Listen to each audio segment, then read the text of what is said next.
안녕하세요. 세금 읽어주는 여자 자담세무에게 송애경 세무사입니다.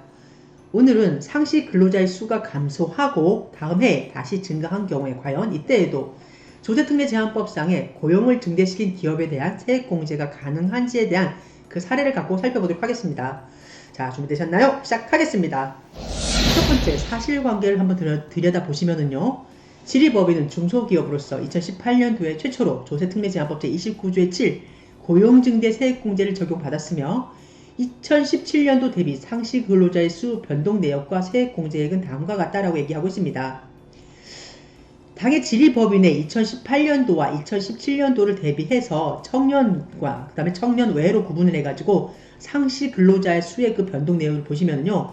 어떻습니까? 18년도에가 17년도에 대비해가지고 청년 등은 2.83명이 증가했고 청년 이외에는 어떻습니까? 0.92명이 증가했습니다. 따라서 2018년도에는 2017년도에 비해서 상시 근로자 수가 각각 증가했기 때문에 2018년도에 고용을 증대시킨 그 기업에 대한 고용증대 세액공제액이 더합 4,104만 4천 원을 이제 공제액을 받았습니다. 세액공제를. 그리고 나서 당의 지리법인은 이제 이러한 이제 18년도에 고용증대 세액공제를 받은 후에 2019년도에는 상시 근로자 수가 감소하여 아래와 같이 추가적으로 납부세액을 납부했다라고 얘기하고 있습니다. 보시면은 2019년도에가 이제 2018년도에 비해서 어떻습니까? 그러니까 청년 등과 청년 이외로 이제 구분을 해가지고 각각 청년 등은 2.25명이 감소했고요. 청년 이외에는 0.57명이 감소를 했습니다. 그래서 2019년도에는 어떻습니까? 추가적으로 이제 납부할 세액이 발생을 하는데 도합 3,138만 9천 원을 추가적으로 법인세로 납부를 했습니다.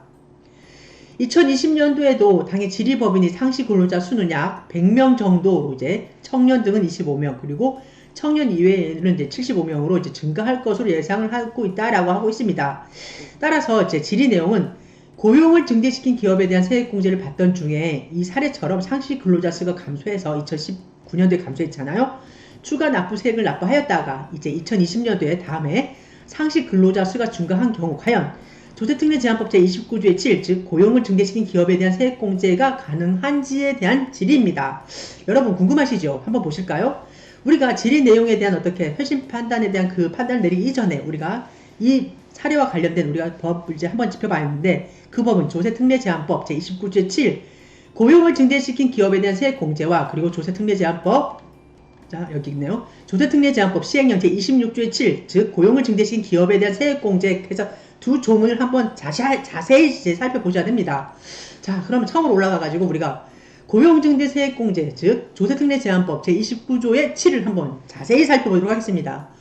1항에서는 소비성 서비스업 등 대통령령으로 정하는 업종을 경영하는 내국인은 제외한 내국인은 2021년 12월 30일이 속하는 과세년도까지 그 기간 중에 해당 과세년도에 대통령령으로 정하는 상시 근로자 우리가 즉 상시 근로자의 수가 직전 과세년도의 그 상시 근로자 수보다 증가한 경우에는 다음 각 호에 따른 금액을 더한 금액을 해당 과세년도와 해당 과세년도의 종료일로부터 다음 연도 1년, 대기업인 경우는 1년, 그리고 중소기업과 중견기업인 경우에는 다음 연도부터 2년, 그러니까 다 합치면 어떻습니까? 우리가 대기업인 경우에는 2년, 그리고 중견기업이라든가 중소기업인 경우에는 3년 동안에 이제 소득세라든가 법인세에서 근로증대에 대한 그 세액공제를 이제 공제할 수 있다라는 조문을 두고 있습니다.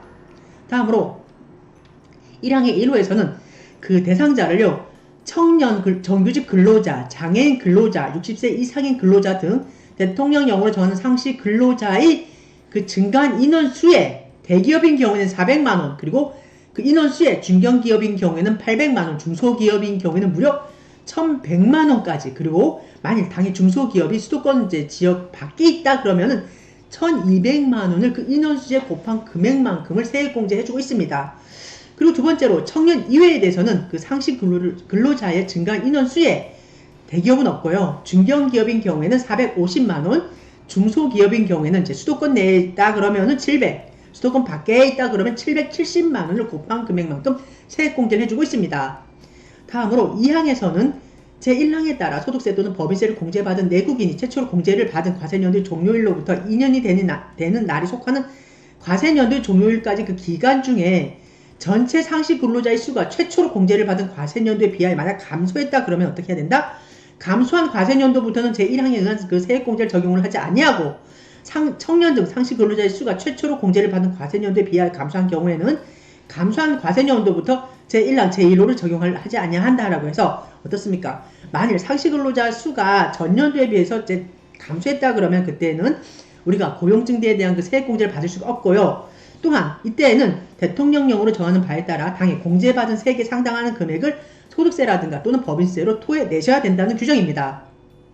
제5항에서 한 번 더 연결해서 보면요. 제1항에 따라 소득세 또는 법인세를 공제받은 내국인이 2020년 12월 30일에 속하는 과세년도 전체 상시 근로자의 수 또는 청년 등 상시 근로자의 수가 최초로 공제받은 과세년도에 비하여 감소한 경우에는 최초로 공제받은 과세년도의 종료일로부터 3년이 된 날에 속한 과세년도의 종료일까지는 제2항을 적용하는, 즉 공제를 받지 못하고 추가적으로 납부한 그 전년도에 납부한 세액 중에 일부를 법인세라든가 소득세로 이제 다시 토해내셔야 된다는 얘기입니다. 자, 쭉 따라서 6항 보시고요. 7항 보시고 그 다음으로 우리가 조세특례제한법 시행령 제26조의 7을 한 번 더 보십시오. 0을 한 번 더 보도록 하죠. 자, 1항에서는 법 제29조의 7, 그러니까 고용중대 세액공제였죠. 법 제1항 각호 외의 부분에서 소비성 서비스업 등 대통령령으로 정한 업종이란 제29조 3항에 따른 소비성 서비스 업종을 제외한다. 이런 소비성 서비스 업종에 대해서는 어떻게 해야 한다? 우리가 고용중대 세액공제를 받을 수가 없잖아요. 그 얘기입니다.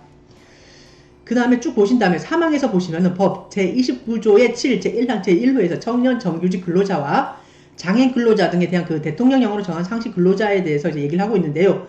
이러한 청년 정규직 근로자와 장애인 근로자 등 그 대통령령을 정하는 상시 근로자란 이제 다음 사항을 말한다. 1호에서가 15세 이상이고 29세 이하인 사람 중에 다음의 사람, 즉 기간제 근로자라든가 단시간 근로자, 그리고 파견 근로자, 그리고 청소년 등을 제외한 사람을 우리가 청년이라고 얘기를 합니다. 그 다음에 2호에서가 장애인의 그 장애인복지법에 적용을 받는 장애인, 그리고 국가유공자 등 예우 및 지원에 관한 법률에 따른 상이자, 그리고 5.18 민주유공자 예우에 관한 법률에 따른 5.18 민주화 운동 부상자와 고엽제 후유증 등 환자 지원 및 단체 설립에 관한 법률에 따른 고엽제 후유의 증 환자로서 장애 등급 판정을 받은 그런 장애인에 대해서도 우리가 청년과 같이 우대해가지고 세액공제를 더해주고 있잖아요. 그 얘기입니다. 그 다음에 3호에서가 근로계약 체결 현재 연령이 60세 이상인 그런 노령자에 대해서도 우리가 추가적으로 더 많이 공제를 해주잖아요. 그 얘기에 대한 얘기입니다. 그 다음에 쭉 보시면은 5항에서가 법 제29조의 7, 제2항에 따라 납부하여야 할 소득세액 또는 법인세액의 그 계산 규정에 대해서 얘기를 하고 있는데요.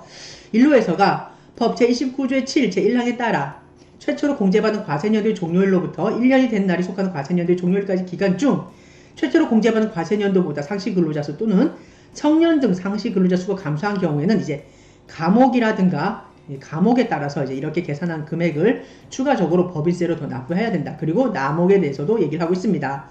쭉 해서 이렇게 얘기를 하고 있고요. 따라서 이러한 우리가 어떻습니까? 조세특례제한법, 고용증대 세액공제에 대한 조세특례제한법, 우리가 제29조의 7, 고용을 증대시킨 기업에 대한 세액공제와 그리고 조세특례제한법 시행령이죠. 제26조의 7, 고용을 증대시킨 기업에 대한 세액공제에 대한 그 두 조문을 토대로 해가지고 이 사례처럼 2018년도는 2017년도에 비해서 어떻습니까? 우리가 근로자가 증가를 했잖아요. 그래가지고 고용증대 세액공제를 우리가 4,144만 4천 원을 받았는데 이듬해 2019년도에는 어떻습니까? 청년 등과 청년 등 외가 모두 근로자 수가 감소를 했잖아요. 그래가지고 추가적으로 본 사례인 경우에는 법인세를 추가적으로 3,138만 9천 원을 추가로 납부를 했잖아요. 2019년도에. 하지만 우리가 지금 궁금한 건 18년도에는 이제 17년도에 비해서 근로자가 증가했단 말이에요. 근데 19년도에는 이제 상시 근로자 수가 감소를 했어요. 18년도에 비해서. 그런데 2020년도에 와서는 어떻습니까? 우리가 가장 궁금한 게 2020년도에는 상시 근로자 수가 증가할 것이라고 예상을 하고 있잖아요. 청년 등에 대해서는 한 25명, 청년 이외에는 75명, 도합 100명 정도의 근로자 수가 증가할 건데 과연 이때에도 우리가 전년도에 감소한 그것 때문에 고용증대 세액공제를 못 받는 게 아니냐라고 이제 의구심을 제기하시는데 이 사례에 대한 해답은요. 쭉 내려가서 맨 밑으로 가겠습니다. 자, 회신을 보시면은 조세특례제한법 제29조의 7, 제1항에 따른 고용을 증대시킨 기업에 대한 세액공제 대상인지 여부는 우리가 어떻습니까? 매 과세 기간별로 따로 끊어서 생각을 합니다. 왜냐하면 2018년도에는 2017년보다 어떻습니까? 상시 근로자 수가 증가했기 때문에 우리가 4천만 원 정도가 넘는 그런 고용증대 세액공제를 받았잖아요. 근데 2019년도에는 감소했단 말이에요. 그래서 3천 얼마 정도의 그 세액을 추가로 납부를 했잖아요. 그리고 가장 중요한 2020년도에 와서는 우리가 이제 상시 근로자 수가 전년도 19년도에 비해서 한 100명 정도가 증가할 거라고 예상을 하고 있습니다. 그러면 이때 과연 우리가 2020년도에도 고용증대 세액공제를 받을 수 있느냐? 해답은 그 고용을 증대시킨 기업에 대한 세액공제 대상인지 여부는 즉 조세특례제한법 제29조의 제7 제1항에 따른 그 해석은 어떻게 하느냐? 매 과세기간별로 끊어서 계산을 해서 판단을 하는 것이다. 따라서 조세특례제한법 제29 제7 제1항을 적용받던 중에 전체 상시근로자의 수가 최초로 공제받은 과세년도에 비하여 감소하여 직전 과세년도 제2항에 의해 공제받은 세액에 상당하는 금액을 납부하였더라도 비록 19년도에 납부했잖아요. 하지만 2020년도인 당해 과세년도의 상시근로자의 수가 직전 과세년도 2019년보다 증가하였다면 이때에는 조세특례제한법 제29조 제7 제1항에 따라 별도로 세액공제가 가능한 것이라고 해답을 하고 있습니다. 즉 조세특례제한법 제29조 제7 제1항을 적용받던 중에 전체 상시근로자의 수가 최초로 공제받은 과세년도에 비하여 감소하여 직전 과세년도 제2항에 의해 공제받은 세액에 상당하는 금액은 비록 납부하였더라도 당해 과세년도의 상시근로자 수가 직전 과세년도의 수보다 증가한 경우라면 이 사례처럼요. 제29조 조세특례제한법 제29조 제7 제1항에 따라 별도로 세액공제가 가능하다라는 얘기입니다. 오늘은 요즘이 법인세 이제 결산 시즌이거든요. 그래가지고 제가 법인세 신고와 관련돼서 여러분에게 지금 도움을 드릴 수 있는 그게 없을까라고 고민을 하다가 제가 이제 요 상시 근로자의 수가 감소하고 다음에 다시 증가한 경우 이때 과연 고용을 증대시킨 기업에 대한 세액공제가 가능한지에 대한 그 사실관계에 대한 그 사례를 갖고 여러분과 함께 판단을 해봤습니다. 이상의 내용이 여러분에게 많은 도움이 되었으면 좋겠습니다. 감사합니다.